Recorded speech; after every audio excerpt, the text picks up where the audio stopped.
नमस्कार, India news Haryana देख रहे हैं आप। साथ में हूं आपकी कीर्ति कंसल और बुलेटिन का आगाज हम बड़ी खबर के साथ कर रहे हैं। रोडवेज के अंतरराज्यीय बसों का अभी संचालन नहीं होगा, ये प्रदेशवासियों को एक अहम जानकारी हम पहुंचा रहे हैं। परिवहन मंत्री मूलचंद शर्मा का बयान सामने आया है। रोडवेज के अंतरराज्यीय स्तर पर बसों का संचालन अभी नहीं होगा। पड़ोसी राज्यों के बिना सहमति के संचालन नहीं हो सकता है। बसों को चलाने के लिए पड़ोसी राज्यों की सहमति इसमें जरूरी है। रोडवेज के निजीकरण का कोई इरादा नहीं है। कोरोना संकट की वजह से रोडवेज का घाटा बढ़ गया है, ये कहा है मूलचंद शर्मा ने। कोरोना संकट की वजह से रोडवेज का घाटा भी बढ़ गया, तो ये अहम जानकारी हम आप तक पहुंचा रहे हैं। कई अहम बयान भी सामने आए हैं। बसों को चलाने के लिए सबसे पहले पड़ोसी राज्यों की सहमति जरूरी है और रोडवेज के निजीकरण का कोई इरादा नहीं है, क्योंकि लगातार कई बार प्रदर्शन देखने को मिलता है निजीकरण को लेकर के। और इस बीच ये साफ कर दिया है परिवहन मंत्री ने कि बसों के निजीकरण का कोई इरादा नहीं है। हरियाणा रोडवेज की मौजूदा स्थिति को लेकर के परिवहन मंत्री मूलचंद शर्मा से खास बातचीत की हमारे संवाददाता देवेंद्र कौशिक ने। चल रहे जो घाटे को लेकर मूलचंद शर्मा जो परिवहन मंत्री हैं उनकी तरफ से कोशिश की जा रही थी। जो 400 करोड़ का घाटा था, लेकिन लॉकडाउन के बीच में अब वो डबल से भी ज़्यादा पहुंच गया है। एक तरफ जहां उस घाटे के पूरे करने की बात थी, तो अब लगातार जिस तरह से घाटा बढ़ रहा है। इसके अलावा यूपी सरकार द्वारा शनिवार और रविवार को लॉकडाउन के बीच में जो कुछ बसें हरियाणा रोडवेज की यूपी जा रही थी, अब उनको भी दिन के दिन वापस आने के कई अहम फैसले लिए गए हैं। इन तमाम चीज़ों पर बात करने के लिए हमारे साथ परिवहन मंत्री मूलचंद शर्मा हैं, उनसे ही बात कर लेते। सर, आप लगातार कोशिश कर रहे थे रोडवेज के घाटे को पूरा करने के, तकरीबन 400 करोड़ का घाटा था, लेकिन अब 800 करोड़ से भी ऊपर पहुंच गया। कैसे पूरा करेंगे? जब तक पूरा भारत लॉकडाउन से मुक्त नहीं होगा, जब तक बीमारी महामारी खत्म नहीं होगी, जब तक रोडवेज का काम पूरी तरह नहीं चल पाएगा। और बसों में कोई बैठने के लिए तैयार नहीं है। सारे धार्मिक स्थल बंद हैं। जो हरियाणा रोडवेज की सैकड़ों बस धार्मिक स्थलों पर जाती थी, सैकड़ों बसें ऐसी थी जो टूरिज्म, शिमला है, मनाली है, अपना जम्मू है, कश्मीर तक इलाके में जो पहाड़ी इलाके में जाते हैं वो सब बंद हैं। और चंडीगढ़ की कोर्ट कचहरी भी बंद है, जवाहरगंज स्कूल कॉलेज बंद है, और ब्याह शादी के जो फंक्शन होते थे दुख सुख वो भी बंद है। 40 से ज़्यादा आदमी अब शादी ब्याह में फंक्शन में इकट्ठे नहीं हो सकते, सारे बंद। और जब तक ये पूरी तरह नहीं खुलेगा, जब तक परिवहन व्यवस्था पूरी तरह ठीक नहीं हो पाएगी। और जो आपने कहा, जो उत्तर प्रदेश के लिए शनिवार इतवार को लॉकडाउन है, अब बसों को हमें सुबह भेजेंगे, शाम तक अपने वापस आना पड़ेगा। अगर मान लो शुक्र को लेट होगी बस दूसरे दिन, तो ये मान के चलो कि बस को वहीं रुकना पड़ेगा। सारे प्रदेश, दूसरे प्रदेश की समस्या उनको भी देखना है, उनकी पॉलिसी क्या है दूसरे प्रदेश की, उसके साथ साथ ही हमें बस चलानी है। ये हालात आने वाले समय में घाटा तो हम पूरा नहीं कर पाएंगे। इसको तो मुख्यमंत्री मनोहर लाल, प्रदेश की सरकार है, उसके मुख्यमंत्री हैं। इस घाटे को तो जो और भी विभाग है उन घाटों को तो वही पूरा करेंगे। पर जो परिवहन, ये गरीब का जहाज है, गरीब आदमी से बैठता है, गरीब आदमी सफ़र करता है, और प्रॉफिट का सौदा नहीं है। 42 कैटेगरी रोडवेज में ऐसी हैं जिनको हम सब्सिडी देते हैं। मंत्री जी, बड़ी बात कह रहे हैं आप। मुख्यमंत्री से क्या ये मांग कर रहे हैं आपके जो हरियाणा सरकार, इसका हरियाणा रोडवेज का जो घाटा बढ़ रहा है उसको पूरा करने की एक तरह से मांग है ये? नहीं, मेरी मुख्यमंत्री से नहीं। आपने कहा घाटे को कैसे पूरा करेंगे जी। महामारी का कभी घाटा पूरा नहीं होगा, पूरे देश का नहीं होगा, ना प्रदेश का होगा ना रोडवेज को। जो महामारी है ये सबसे बड़ी दुनिया की बड़ी बीमारी है, इस घाटे को पूरा नहीं कर सकते। तो क्या लगता है आपको एक बार दोबारा से विचार करनी पड़ेंगी सारी चीज़ों पर, तमाम जिस तरह से लगातार अगर घाटा और आगे बढ़ता है तो कहीं तो इसको स्थिति बैलेंस करनी पड़ेगी? नहीं, जो परिवहन है ये ऐसा है जो अपना खुद भी अपने कर्मचारी करता है, सरकार को भी देता है। बाकी और महकमे तो है ही नहीं, और महकमे तो सरकार से मिलता है, चाहे एजुकेशन है, दूसरे क्षेत्र हैं, चाहे दूसरे क्षेत्र में काम है, सब सरकार से मिलता है। पर जब परिवहन व्यवस्था चल नहीं रही, उसमें संभलने में समय लगेगा। जब तक समय ठीक नहीं होगा, जब तक सब कुछ लॉकडाउन ओपन नहीं होगा, तब तक पूरी तरह परिवहन व्यवस्था ठीक तरह नहीं चल पाएगी। और जो घाटा है, ये तो कभी घाटा नफ़ा नुकसान चलते रहते हैं, पर महामारी खत्म हो जाएगी, परिवहन व्यवस्था सब ठीक हो जाएगी। उम्मीद है सीएम साहब कुछ इसमें संज्ञान लेंगे। सीएम साहब को एक एक महकमे की पूरी तरह पता है, कहाँ क्या परेशानी है, रेवेन्यू आने की, कितना विकास की, मुख्यमंत्री को एक एक महकमे के बाद पूरा ज्ञान है। पर आपने मुझे परिवहन के बारे में पूछा है, मैं परिवहन बताऊँ कि हमारे जो बसों का बड़ा बेड़ा है, 18,500 कर्मचारी हैं और हमारे 4200 बस हैं। आज हमारी 1200, 1100, 1200 बस चल रही हैं और वो भी 52 सीटर बसों में 30 ही लोग जा रहे हैं। तो सारे लोगों की सुविधा को देखते हुए, लोगों की सेफ्टी को देखते हुए इस तरह से भी बस है। और जब समय आने पर धीरे धीरे पूरी तरह हरियाणा रोडवेज जो कर्मचारी हैं, उन्होंने तो कोरोना समय में काम करा है, जब लोग छोड़ के भाग करते, उन्होंने तो परदेशी जो प्रवासी लोगों को छोड़ने का काम करा। और जब कोई नहीं था, उनको जहाँ भी ड्यूटी लगी रोडवेज के ड्राइवर कंडक्टर वहाँ तक भी गए हैं, सेवा बहुत करी है, पर घाटा पूरा नहीं हो सकता जो। लेकिन जो रोडवेज कर्मचारी यूनियन है तमाम, तो वो लगातार इस बात को लेकर सवाल उठाती रही कि घाटे में चल रहा है परिवहन विभाग और आप निजीकरण की तरफ आप ले जा रहे हैं, और ऐसे में और जब दोगुना जब ये घाटा हो रहा है तो इस पर फिर दोबारा एक बार सवाल उठेंगे। हरियाणा रोडवेज की तरफ से घाटा नहीं हो रहा, ये लॉकडाउन है, महामारी है, बीमारी है, एक देश की प्रदेश की नहीं है, सारे विश्व की बीमारी है। कोई कर्मचारी का यूनियन नहीं कह रहा अभी घाटे में जा रहा, उन्हें पता है कि बस चल नहीं रही, बसों का आवागमन नहीं हो रहा, सबको जानकारी है, उनको यूनियन को कोई इस बारे में नहीं, उन्हें पता है कि भाई इस तरह से रोडवेज बंद है, हालात ठीक नहीं है। और रोडवेज कर्मचारियों ने बढ़ चढ़ के भाग का काम किया है, हर महकमा उनका कोई इस बात से नहीं। कर्मचारी चाहते हैं कि रोडवेज ठीक चले, बढ़िया चले। अगर हम उसको वो करते हैं, आपने कहा इसका अपना हरियाणा रोडवेज के निजीकरण करने जा रहे हैं। अभी मनोहर लाल जी ने 5200 आदमी, कंडक्टर, ड्राइवर, एलडीसी, 5200 आदमी हरियाणा रोडवेज लिए हैं। नई बस हमने ली हैं, हमने वॉल्वो बस ली हैं, हमने 150 बस एक ली हैं, 867 बस और लेने जा रहे हैं। अगर हमारे मन में इस तरह की मंशा होती तो हम 5200 आदमी क्यों भरते, हम नई बसों का बेड़ा क्यों बढ़ाते। आने वाले समय 867 बस और आ रही है। कोई निजीकरण का मांग, कोई अपनी राजनीतिक स्वार्थ के कारण भड़काने का काम करता है, कोई निजीकरण का सरकार का कोई फैसला नहीं है। अच्छा, अगर बात करें आने वाले वक्त की, उसको लेकर किस तरह का खाका तैयार कर रहे हैं, क्योंकि जो बाकी स्टेट हैं, राज्यों में भी बसों को संचालन की बात हो, आप यूपी का जिक्र कर रहे हैं, फैसला वो लेना पड़ा आपको कि शनिवार इतवार को वहाँ बसें नहीं पहुँच पाएंगी, आगे की रणनीति क्या है? नहीं, रणनीति हरियाणा रोडवेज जहाँ बस हैं, जिस इलाके में ज़िले में बसें चल रही हैं, और जैसे जहाँ पे राजस्थान का अलग फैसला है, यूपी का अलग फैसला है, हिमाचल का अलग है, पंजाब का, हर प्रदेश के अपने अपने फैसले हैं और उनके आधार पर ही हरियाणा रोडवेज बस हम चलाएंगे। अगर वो परमिशन देंगे तो हम चलाएंगे, अगर वो परमिशन बसों की नहीं देंगे हम नहीं चलाएंगे। अब दिल्ली में हमारी कोई बस नहीं जाती। तो इस बात को लेकर कोई जो बाकी के जो राज्य सरकारें हैं उनसे आपकी कोई बात चल रही है या उस विभाग से बात चल रही है? नहीं, हमारी बात जब सब कुछ ठीक हो जाएगा वही बात कर लेंगे। ठीक नहीं चल रहा, महामारी के केस बढ़ रहे हैं, हालात ख़राब हैं, जब धीरे धीरे हालात ठीक होंगे उसी हिसाब से बस चला देंगे।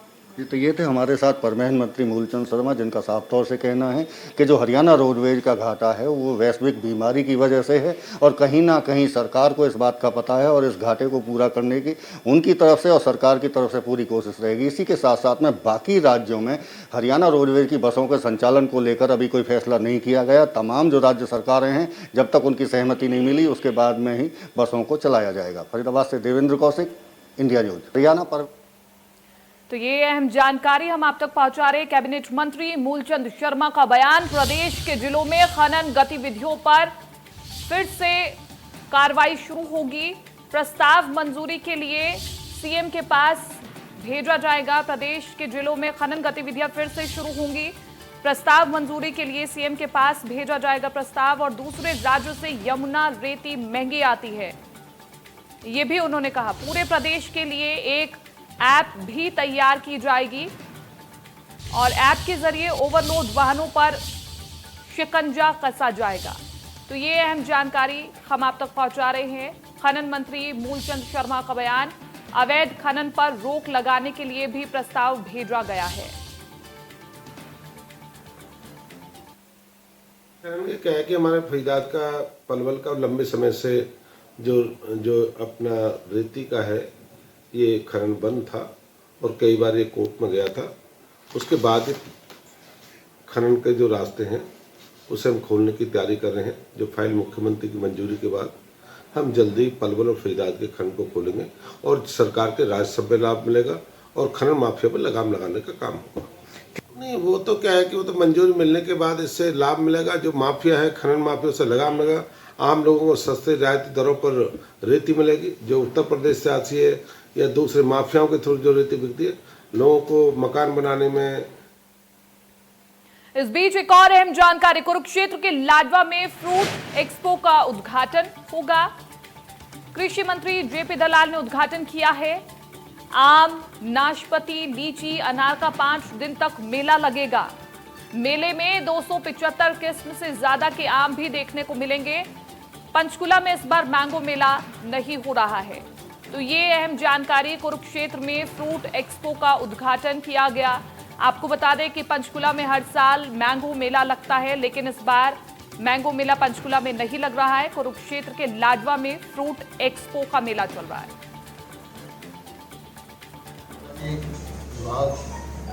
पिछले बहुत सालों से इंदौर के अंदर एक आम का मेला इस मौसम में लगाते रहे हैं। इस बार इस मेले को हम इंदौर एक शहर से निकाल के खेत में लेके आए हैं, जो आपके सामने है। और एक फल से सीमित ना रखते हुए एक फल पे भिन्न भिन्न जो हमारे इलाके के अंदर आम का है या लीची का है, नाशपाती का है, आड़ू का है, किसी भी तरह के जो अलग तरह के फल हैं, उन सभी का प्रत्येक दिन एक फल को लेकर प्रदर्शनी करेंगे। हर चीज़ के अंदर, बागवानी के अंदर नंबर 1 होगा। हालांकि हमारा क्षेत्र थोड़ा सा कम है दूसरे प्रदेशों को देखते हुए। दूध उत्पादन, प्रति व्यक्ति दुग्ध उत्पादन में भी हम 2 नंबर पे हैं, वो भी हम नंबर 1 पे होंगे। और इनलैंड फिशरीज के अंदर, उसके अंदर भी हमारा लक्ष्य रखा हुआ विभाग को नंबर 1 पे रहे। फतेहाबाद में 10वीं की छात्रा ने खुदकुशी कर ली। छात्र ने नहर में कूद करके जान दे दी। फतेहाबाद से खबर आपको बता रहे हैं। 16 जुलाई से ये युवक लापता था। 10वीं में 2 विषयों में फेल हो गया था छात्र।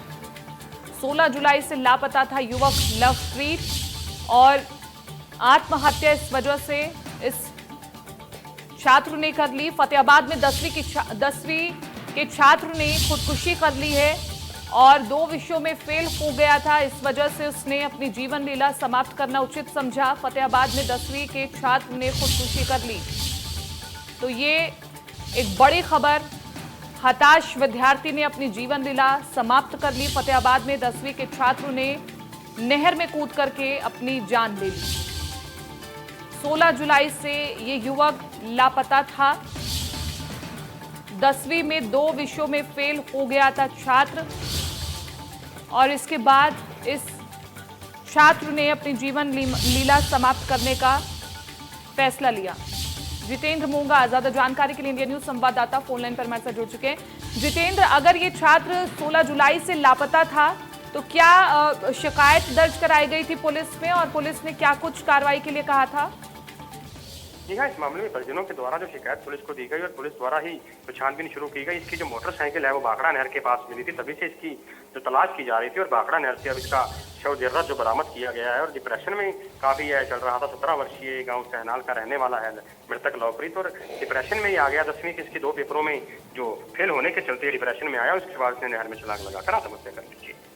जितेंद्र, ये युवक लवप्रीत नाम का युवक जो बताया जा रहा है वो अकेले गया था या फिर उसका कोई साथी दोस्त उसके साथ, किसी ने कुछ बताया आसपास? जी फिलहाल ये अकेले ही गया था। 16 तारीख को इसने अपनी मां को बताया भी उसकी 2 पेपरों में जो फेल वो हो गया है और उसके बाद ये अकेला ही घर से निकल गया। उसके बाद परिजनों ने इसकी तलाश शुरू की और पुलिस को शिकायत दी गई और अब भाखड़ा नहर से इसका शव जो बरामद किया गया। आप क्या परिजनों से बात कर पाए हैं कि जब उन्हें पता चला कि उनका बच्चा 2 विषयों में फेल हो गया तो उनका रवैया कैसा था बच्चों के साथ? ये उसका यही कहना है कि उसने अपनी माँ को इस बारे में जानकारी दी थी, लेकिन उसे ये नहीं पता था कि इतना बड़ा स्टेप उसका लड़का जो वो उठा लेगा। और उसके बाद वो अचानक से लापता हुआ। उसके बाद आसपास के इलाके में उसकी तलाश शुरू की गई, पुलिस को मामले की जानकारी दी गई और जब नहर के पास उसकी बाइक बरामद हुई तो कहीं ना कहीं अंदेशा जरूर परिजनों को इसको लेकर हो गया था और अब शव है इसका बरामद किया गया है। ठीक है जितेंद्र, बहुत बहुत शुक्रिया तमाम इस जानकारी के लिए। लेकिन 2 दिन बाद भी पुलिस ने ये पता लगाया कि शव बरामद हुआ है नहर के पास और जींद में पीटीआई टीचर्स को सर्वखाप पंचायत का समर्थन मिलता हुआ नजर आ रहा है। ये बड़ी और अहम खबर, जींद में पीटीआई टीचर्स को सर्वखाप पंचायत का समर्थन मिला और बर्खास्त पीटीआई टीचर्स के मुद्दे पर अब पंचायत हो रही है। आपको बता दें कि पीटीआई शिक्षक पिछले कई दिनों से धरना प्रदर्शन कर रहे हैं। खाप पंचायत का समर्थन भी अब इन्हें मिला है, विपक्ष भी लगातार इन्हें समर्थन दे रहा है और अब सर्वखाप पंचायत भी इन्हें समर्थन दे रहा है। पंचायत में जुटने लगी है लोगों की भीड़, क्योंकि आज पंचायत होनी थी और आगे के आंदोलन की क्या रणनीति, क्या रूपरेखा होने वाली थी, ये इस पंचायत में फैसला लिया जाना था और इसलिए ये पंचायत यहाँ पर हो रही है। इस पंचायत के बाद पता चल पाएगा कि आगे के आंदोलन की क्या रणनीति होगी। हम आपको तस्वीरें दिखा रहे हैं, आप देखिए कि हजारों की संख्या में यहाँ पर शिक्षक मौजूद हैं।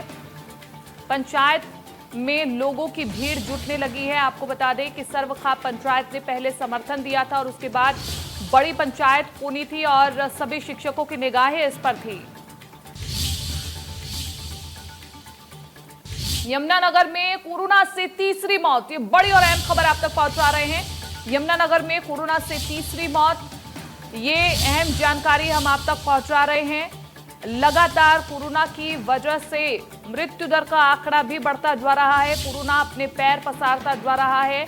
60 वर्षीय व्यक्ति की मौत हुई है। देखिए हम पहले भी आपको बता रहे हैं कि ज्यादा खतरा बुजुर्गों और बच्चों को ही है कोरोना से और इससे निपटने के लिए सावधानी बरतनी होगी।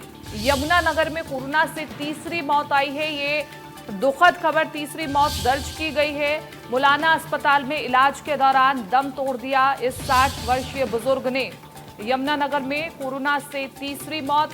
स्वास्थ्य विभाग के ऊपर भी एक बड़ी जिम्मेदारी कि जल्द से जल्द जो एक्टिव केस बचे हैं उन्हें ठीक किया जाए और इस संक्रमण की चेन को तोड़ना भी जिला प्रशासन के लिए एक बड़ी जिम्मेदारी है। तो यमुनानगर से एक दुखद खबर, जहां पर 60 वर्षीय बुजुर्ग की मौत हो गई है कोरोना की वजह से और कोरोना काल में लगातार मृत्यु दर आंकड़ा बढ़ता जा रहा है। ये एक बड़ा चिंता का विषय जिस पर लगातार सरकार की, जिला प्रशासन की, स्वास्थ्य विभाग की नजर बनी हुई है कि कैसे न कैसे इस संक्रमण को रोका जा सके। इस बीच फतेहाबाद से बड़ी खबर आ रही है, सीधा उसकी ओर रुख करेंगे। फतेहाबाद से बड़ी खबर कोरोना से जुड़ी हुई, ये अपडेट हम आप तक पहुंचा रहे हैं। फतेहाबाद में भी कोरोना से मौत हुई है, कोरोना से दूसरी मौत फतेहाबाद में अब दर्ज की गई है। 62 वर्षीय व्यक्ति ने दम तोड़ दिया है। ये एक दुखद खबर फतेहाबाद से।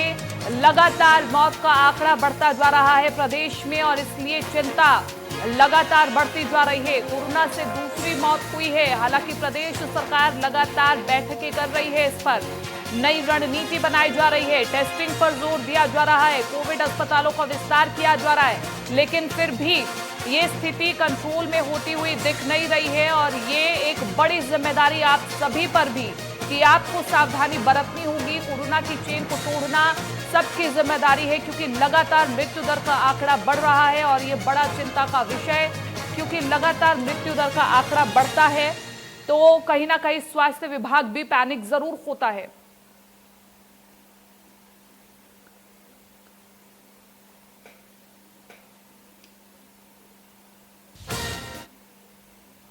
कोरोना के बढ़ते मामलों को देखते हुए सोहना में 28 जुलाई तक लॉकडाउन लगा दिया गया था और आज लॉकडाउन का पहला दिन था। इसका जायजा लिया हमारे संवाददाता ने, देखिए।